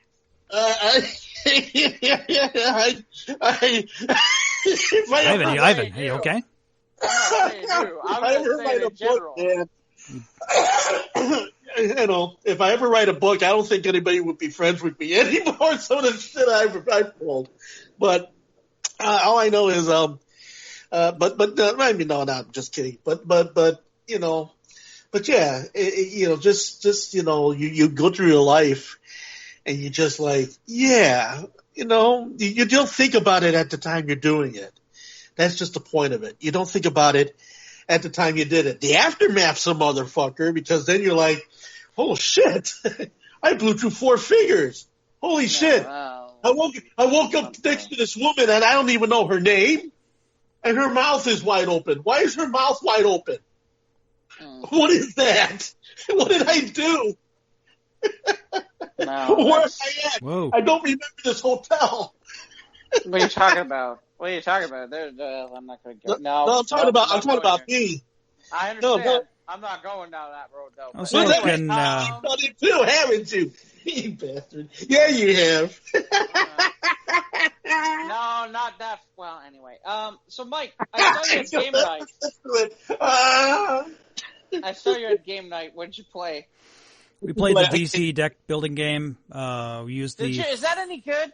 Oh yeah, I love it. It's a good mechanic. It's better than the Marvel deck building game where it's all in a box. You know, there's no expansions. There's no booster packs. The one card that's worth $50 where you could play it every time you win. That's all in the box. It's all self-contained. And we don't. Do they got pictures on the cards? What? Do they got pictures on the cards, or do they just come with what it is you have to do? Well, there's the picture of the character that you play, or there's a scene of a punch. Yes, there's artwork on the cards. Okay. What else? Yeah, we played the Forever Evil expansion, so it was we played the villains trying to beat the superheroes. And you ever have a game where you win, but it's like it wasn't challenging enough? I was like, yeah, you won, but it's like, It's like fucking did. Because we played villains, my friend and I, and we had to beat the heroes, and we had to fight because there's 12 different heroes, and we pick 8 at random, and we didn't get any of the Trinity. I was like, we had to fight Flash and Cyborg and Green Lantern, but the Trinity was missing. It was like, oh man, we didn't get to. Didn't seem like it was. We're happy we won, and we won handily. I was going to say, depending on who you. Well, here's the real question: who did you have versus what they had? I had Black Manta, and my friend had Bizarro. It's like I wanted Bizarro, man. Me Bizarro, me stop super friends. So Black Manta and Bizarro versus the Flash, Green Lantern, and Cyborg. And there were other heroes in there too, like Shazam and. Wait, you beat Shazam? We had to, because after each hero, another one appears, like one at a time. Yeah, but you guys should never beat Shazam with Bizarro and. Well, he was 12 where we were. He was the toughest to beat, and he was the first one. So once we got over that hump, then it seemed like all the others were easy to do. Easy to beat. Well, yeah. No, Green Lantern should be a badass. Yeah. Green Lantern should be Green Lantern's like. And Flash was easy, comparatively. That shouldn't be. Yeah, that shouldn't be either. Yeah. Well, anyway, but we played that, and it was fun. I watched episode 4 of Lower Decks, and actually that was. I'm now that I've got the stigma out of my head, I'm semi entertaining it. I'm enjoying it now. Mm-hmm. But it's good. This is what it is. It's comedy. Did you finally watch the Stargirl finale? No, I haven't heard, but I heard a spoiler, so I'm like, crap. We'll talk about it next week. Yeah, you keep saying that. Well, next week we'll need content because Ivan's not here. We'll need stuff to talk about next week or the next 4 or 5 weeks. We'll find things. Oh, we will. I'm sure we will. Yes, we will discuss Stargirl at some point. Yeah. Particularly next week. What else? I watched last night because the news broke Friday night, and they already just said, okay, Sunday night, we're putting all of Sunday night aside for ABC, and they showed Black Panthers, which is pretty cool. And I watched the dedication afterward. But not much else I've been up to. Just working. We had one guy the other day we had to kick out because he had no mask.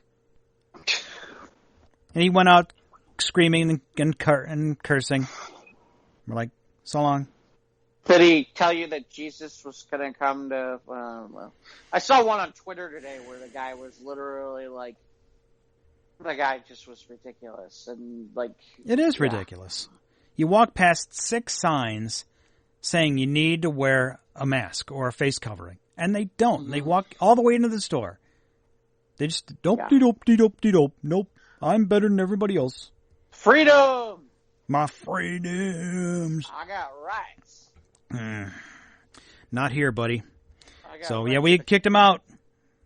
Yep. So, well but good for you, because, I'm like I said, I just sit there and bang my head against the wall with that. But, yeah, I'll be, it's funny, because I'm trying to think, did I watch anything this week. Well, other than, this past week was the Toastmaster convention, so, how do you want? Well, it was the virtual convention. They had like 50,000 people like trying to log into a site, which meant the first day the entire site crashed. Which of course. Was, and then they figured out that they had to do a couple things differently. And, so, I didn't get a chance to see. That's the other thing that was amusing. They put everything Greenwich Mean Time, which meant I had to convert all the stuff. And some of the stuff, even though it's like on demand. What is that, like 6 hours ahead, I think? Yeah, like there'd be like something where I'd be like, oh, that looks interesting. What time is that going to actually, 3:00 in the morning? Oh. Fuck that, no way. I mean, it was funny because they had this annual business meeting that they do, and normally it's like at a decent hour, depending. And it's like I'm looking at the time zone, and I'm like, man, I am so glad that I don't give a shit and I don't have anything to do with this, because it was like Friday morning at like 7 a.m. I'm like, ha, you guys have fun in there. Well, what percentage of the Toastmasters are America? I mean, it's obviously a diverse crowd from all over the world, but right. How many are? Well, that's the part I kind of laugh about. Is there was a period of time where like some of the education sessions that you could get on demand, they would shut down after the hours of the convention were closed, and I'm like, oh, good, those are like all the evening hours for North America. And I'm like, that's what I was planning on watching this stuff, But I would say about at least half of the membership as a whole is in North America. And that's so like it was U.S. kind and of funny Canada. Yeah. And so it's kind of amusing because it's like you kind of made it in such a way where like America was like, what time do we have to get up? And the worst part is, I don't feel like I'm an idiot with time zones, but this Greenwich Mean stuff is just, I mean, it's like. Yeah, I know them 4, Eastern, Central, Mountain, Pacific. I know those. Right, and Mountain always screws me up. Mountain always screws me up because with Mountain, you're kind of like, okay, at some point it does one of those weird things where it's like, Well,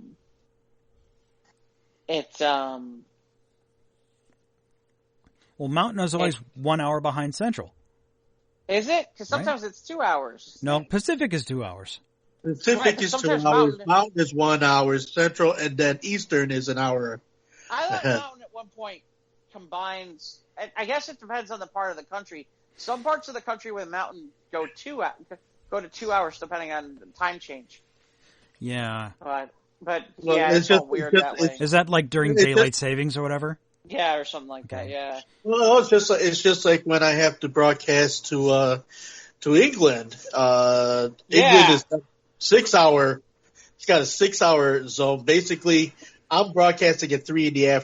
here, and they get it at 9 o'clock at night over there. Right. Well, no, and then they start all this shit. Like you got to try to remember. It's like GMT -6. Look, I didn't like algebra. Now you're gonna right. fucking equations and shit. What time is it? Hold on, let me get my slide rule out. Yeah, seriously. Well, I learned from that experience, broadcasting over there, where France is 7 hours, England is 6 hours, Ireland, is 5. It's just, they all differ. Over there. Like I said, it's like I always felt like I was pretty good at time zones until I started having to figure out, like, we have few people, like, when you talk about, like, you're doing, like, a virtual meeting, and they're like, what time is it? And you're like, well, it's 6 o'clock Central Daylight Savings Time. And they're like, well, what is that in GMT time? I don't know. Go figure it out. Well, what time is it by you? Okay, forgive me. What does GMT stand for? Sorry. I don't team at the time, but what does GM stand for? Greenwich Mean Time. What? Greenwich Mean. Greenwich Mean? What's that? Mean. It basically, London is considered 0 point for world clock. Oh, okay. Greenwich, London, Greenwich, basically Greenwich, England It's considered the 0 point for the world clock, and basically then it goes positives and negatives based on direction from that dividing line in terms of how many hours it's off left to right. It's kind of like the equator of time. Exactly. That's exactly what it is. It's the reference for every time zone in the world. Right. I got you. Okay. All right. Yeah. Excuse my ignorance, but I just jolly old London town. Because tea and crumpets. Because of the Beatles. I think it's pretty much because of the Beatles. It's because the BBC has. Oh my God! Did you see that YouTube video of Yoko Ono destroying that Billy Joel song? Nope. Oh God! Which one was that? Ugh. When you say destroying, do you mean like physically, or you mean like singing? Singing. Oh God, no! That could be half as horrible. She's singing "Big Shot" by Billy Joel. Oh my God! It's awful. Oh my God, that's horrible. I wonder if that's nearly as horrible as the one performance she did with this saxophone player. It was supposed to be like Artisan, and it sounded like it was supposed to be an orgasmic display. Sounded like she was dying. And it was just the worst.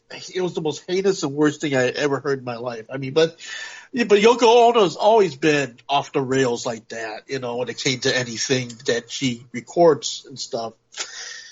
And it just, I just don't see what John Lennon found in her, but sex had to be phenomenal.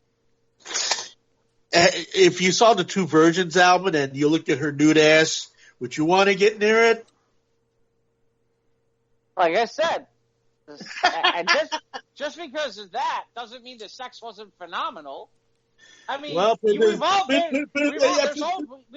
that one girl where it's like, I don't think so, and they're like, but she in the bed? Absolutely. Okay. I have to say, yeah, you're right. I have to say, yeah, you're right. There is that one woman where you're always kind of sitting there going, you're kind of sitting there and you're like, why do I? Oh, because she's phenomenal in the sack. Hey, man, she might stop at clock, but she kicks ass in the sack. Well, maybe Then there's all Beatles conspiracy theory shit anyway, but. That's all that is, though, because in light of all that whole situation where they said that Yoko Ono broke up the Beatles, no, Yoko Ono did not break up. No, about that whole thing where they said that they killed somebody and somebody's the walrus, and I don't remember all that.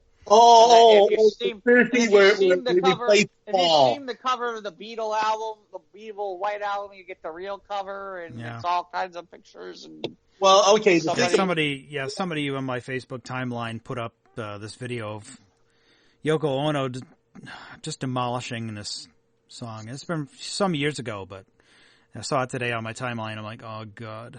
Oh, but... Well, okay. I think the conspiracy was that Paul McCartney, because if you look at the one Abbey Road album, when he's in his bare feet. And in one of the tracks, they stated that John is dead.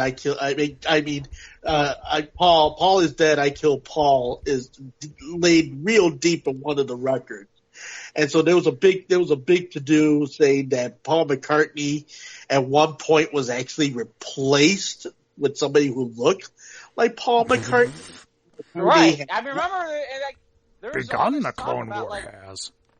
Well, yeah, and that they replaced Paul McCartney. And Paul McCartney has not been with the latter part of the band, and that whole thing. Yeah, there was talk of like Sean Lennon and Paul McCartney's son getting together, but it never happened. Well, that was certainly Sean Lennon, he's on a totally different musical plane, just like Julian Lennon, who had the short shot.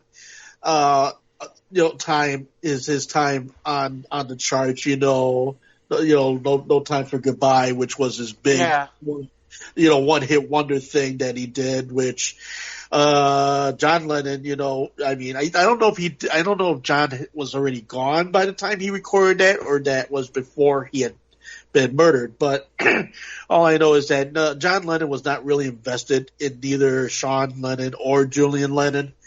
There's a whole big thing about that, you know, and like it says, you know, that's what happens with the digital media world that we live in. I mean, you can dredge up most every little thing that has happened, and you go to the ends of the earth and you'll find these little tidbits of this, that, and every other thing, and everything that you once believed that you thought you knew, you had no idea. Well, like I said, all I remember is there was this whole thing about that if you steam the cover of the White Album, underneath there's a whole bunch of pictures of, like, them killing Paul or whatever the hell it was. And, like everybody said, if you have the White Album, why are you steaming the cover to that and wrecking your perfectly good album cover? The album cover, I don't know if that was the White Album. No, that was the Butcher cover. That was the Butcher cover. Or was it the Butcher? Yeah, they put a sticker over the Butcher cover. Yeah, okay. It was the Beatles Yesterday and Today, and what it was that the Butcher cover had the Beatles holding up pieces of meat and dolls' heads, and like baby dolls with their heads decapitated. Yeah, and so that sent a big alarm to Capitol Records to say, you know what, this cover is fucked up. You need to fix this, but. Anybody who got the because what happened was there was a set of albums that went out that could not be recalled because they were already out there. They were already on their way. Yeah, the following shipment they had pasted another cover over the existing Butcher covers, which people would steam those off and pull off the top cover to get to the Butcher cover, and then finally the last shipment of those albums. Then they had already exhausted the Butcher cover things just to save on, you know, having to, you know, do it all over again. So yeah, if you have a Butcher cover Beatles album, you know, they come in two ways. They come the original ones that were released, which are worth anywhere from $20,000 to $25,000 now. You have what they call the steam off covers, which are, you know, half the rate now. You know, so yeah, I mean, that's a money album because only so many copies of that actually ended up getting away from the pressing plants and everything. You know, so it's just that whole thing. The White Album, on the other hand, was basically Phil Spector came in and sloshed through 1,800 hours of tapes that none of the Beatles wanted to be involved in. So the White Album is basically, you know, in many ways called the Phil Spector White Album because he added strings, he cut through the dross, you know, and he had to deal with the Beatles one at a time to actually get that damn thing released. But the White Album, the fact that the White Album is numbered. Right. The 0001 to 0004, those first ones went to the four Beatles. Yeah. And then there was the other. I think Ringo got number 1, I think. Yeah, Ringo got number 1. Yeah, that's what I think. Yeah. Paul got number 2. John got number 3. And George got number 4. So, and then afterwards there was a bunch of them that I think they were numbered to 1,000, the first releases. And then after that, then just, you know, it was a White Album. So, you know, which they hadn't embossed the Beatles in deep embossment letters on the cover. But that also ended up being one of the most booted albums because there was nothing, you know, it was easy to do. So there's like nobody. What do you mean the album was easy to bootleg? It was easy to bootleg because it was just a white cover with this simple embossment. Right. Of the people Beatles. were able to make like high quality reproductions and look like the original. It looks like the original. In fact, no art to duplicate. Nothing at all. And the thing about it too, there is, or I don't know if there was, a store in New York City that sold nothing. And you can go on the internet and check this out. Okay, sold nothing but the White Album. People would come in and sell their White Album, and they had like all the White Album in different shapes, in different conditions. Okay. all through the entire store. That's all you found in there was the White Album. I wonder how they stayed open, but okay. But I'm just saying that I guess They were never open during the blackout. Wow. I guess, yeah. I wonder if the company went in the red. Well, I drank my green tea there. Aren't you glad I didn't say white? Quit brown nosing. Now that's a gray area. You know, this entire part of the show is making me feel blue. Oh boy. Yeah. Well, I feel like we're going through the rainbow of colors, but that's just me. yeah. We're not talking about LGBT. And we're not talking about Frosted Lucky Charms is magically fucking delicious, whatever the hell they are. They're magically delicious. By the way, that's overrated. What? Lucky Charms is overrated.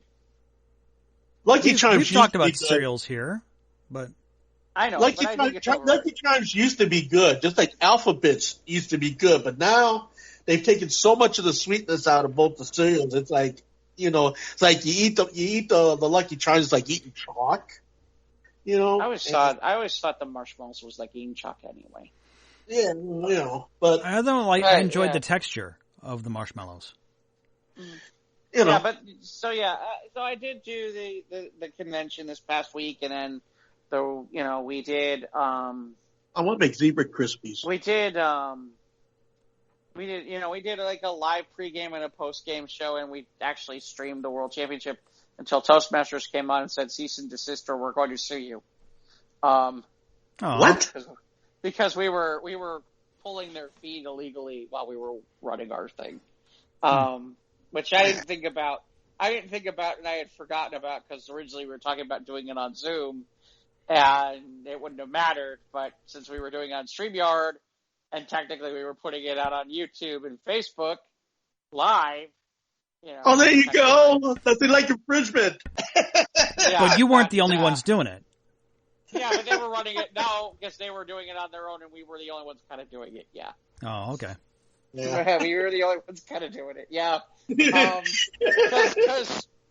Well, in fairness, it was funny because initially I'm like, okay, so we're gonna do a pregame show, and then we're gonna let everybody go watch, and then we're gonna have everybody come back. Everybody's like, people are not gonna come back. I'm like, so what are we gonna do? We're gonna air it. And I was like, oh, okay, I guess we could do that. And we had to figure out like the time hole and all this other stuff and certain things. And I wasn't thinking about it until we got something on our YouTube feed, in the YouTube comments from Toastmaster International going, "You need to cease and desist this immediately." So the worst part is, we're in the last speaker of the World Championship. It's the last 3 minutes that he's talking, and we had to cut it. Everyone's like, "No!" and we're like, it was funny because it's like we have no choice. They won't even give you 3 minutes. Nope, they would not give us 3 minutes. But it was interesting because we were supposed to start. So we were supposed to start the post game at noon, and then all of a sudden now we're starting the post game right at that point. And I had to play some serious radio. And the other thing was we assumed, and God bless Toastmasters. The fun part about Toastmasters when they do the schedule is they do the schedule however they see fit to do the schedule for what they're doing. They don't really care about what we're doing because we shouldn't have. That should be something that's technically happening, and they're not looking for clubs to do something like this and be ingenuitive, so to speak. So they end, and the announcement for when they're going to win isn't for another 45 minutes. Huh. And it's not the time we originally told people we were going to start with post game, and I'm like, okay, I guess we're just going to have to do it now and start talking. And yeah, it was weird, but it was a good, we got a lot of people to watch, and people had fun and people enjoyed it. So there's that. And then I did a storytelling show, a storytelling thing on Sunday night. I did the story flash thing on Sunday night, so it was kind of fun. And there's that. That was kind of my crazy week. So, Ivan, you rattling the pots and pans? Yeah, I am. Okay. Yeah, I'm gonna miss that. Are we making pasta? What? Are we making pasta? No. Okay, just checking. We're making Rice Krispie treats. Rice Krispie treats. Okay. That sounds like a plan. I could go for some of those. I'm trying to think. Was there anything of note this week? I think we kind of got to most of it, didn't we? Yeah, that was not. just the big news on Friday. But yes, the viewership from DC Fandom was positive. Yeah, I guess there was got a lot of Yeah, I heard good things. I didn't go, and I didn't see it, but supposedly it went well. They had 22 million people who showed up to hang out and do that. I thought it was interesting because apparently Gen Con is going to start running games beyond Gen Con itself from a virtual perspective, and I think some of them start this weekend. So I thought that was interesting because I saw that came out, that they may be starting to run smaller virtual game days throughout the year. And then I don't know what. Apparently, no, and I didn't read the story, but apparently Sylvester Stallone's doing a new cut of Rocky IV. Okay. I don't know why. I mean, maybe I should read the article. Is there maybe I could see maybe like an extended streaming release or maybe an extended cut. I mean, I know I'm in the minority when I want to see the extended Blu-ray box set or 4K. But I don't think I need to buy Rocky IV in 4K. Why? That one that is? I have no idea. Well, there's the Blu-ray and then now there's the 4K, which is anyway. So I think I'd rather just be interested in seeing some deleted scenes or something like that. I don't want to need to see a new cut. I don't know. Hold on, let me see. So here's what the Hollywood Reporter has to say. Sylvester Stallone says director's cut for Rocky IV coming for film's anniversary. Oh, that's what everybody's talking about. So they're going to cut out the entire thing with Paulie's robot. Why? He's in the midst of, now I'm not interested at all. Apparently they're looking to release this to the 27th. It's going to be for the 30th anniversary, getting a new director's cut by me. So far it looks great, soulful. Thank you, MGM, for this opportunity. The actor said, along with an impressive drawing of the film, he also noted that Paulie's robot, the very bizarre 80s gimmick, will be cut from the movie entirely. The robot is going to the junkyard forever. No more robot. No, that's bullshit. I enjoyed the robot. What the hell? Stallone did not offer or tease any other details, but the tease was enough to set social media ablaze, resulting in Rocky IV trending. It's my movie, okay? If I want to cut the robot, I'll cut the robot, okay? Yeah, seriously. Okay. The other thing of note is, as we started to show at press time, as we started the show tonight, there's a story from ESPN that Brock Lesnar, I don't know if he's opted out or if he's done with his contractual agreement, but Brock Lesnar is no longer with the WWE. Might be going to that other new one that started up, right? Or is he going to go to the UFC, or who knows? But, or this is just something where he's trying to make more money again and get them to pay him even more money. But yeah, I mean, that's kind of I gotta be honest, look, Lesnar's a phenomenal talent, but the matches that he's done in the last 3 years at times have been boring and predictable, and they're just not, Hogan wasn't exactly the greatest of all time, but he at least made it worthwhile, and he at least gave you a thought that maybe there might be something that might happen that might go the wrong way. Lesnar, you just don't get that at all. You know, every single time it's like watching Mike Tyson. And after a while, it's like, okay, I'm bored.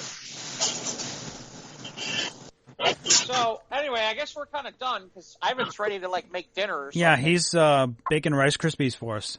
Yes. So, I guess we should get moving. Mike, how do they find us? Where do they find us? What do they do? We're on Instagram and Twitter at SOTRT Podcast. We're on YouTube. Click the bell, subscribe, you know when you get new content. And, of course, our crazy, wacky news stories from our extra show, News of the Squared, that'll be up later in the week. Shout out to Scott! Scott! Yeah. He's around somewhere. Hopefully we'll get to hear from him again soon. Follow us on Facebook. Send us a DM or a PM or an instant message or whatever through there. That'd be great. Our podcast is downloadable. That's what you do on the internet. Everybody's downloading. Stop all the downloading. On Spotify, Anchor, PodBean, YouTube, Google. And, of course, email us if you'd like. We got that old email route. Or send smoke signals, whichever works. Send a carrier pigeon to Ivan. SOTRTpodcast@gmail.com. Okay. So the Rice Krispies done yet? They're getting there. Okay. Yes, I'm doing Zebra Krispies. What's that? Cocoa Krispies and Rice Krispies. Oh, okay. I mean Zebra Krispies. We Instead can of Rice Krispies that don't matter if they're black or white. There you go. Well. Instead of 6 cups of regular Rice Krispies, you do 3 cups of one, and then you do 3 cups of the other. Here you go. Okay. He's pouring the Rice Krispies. Well, anyway, so... Wait, did you say pouring or whoring? Maybe both. Pour. Here we go. Here we go. And there we go. Catch you later, folks. Okay, have a All good right. week.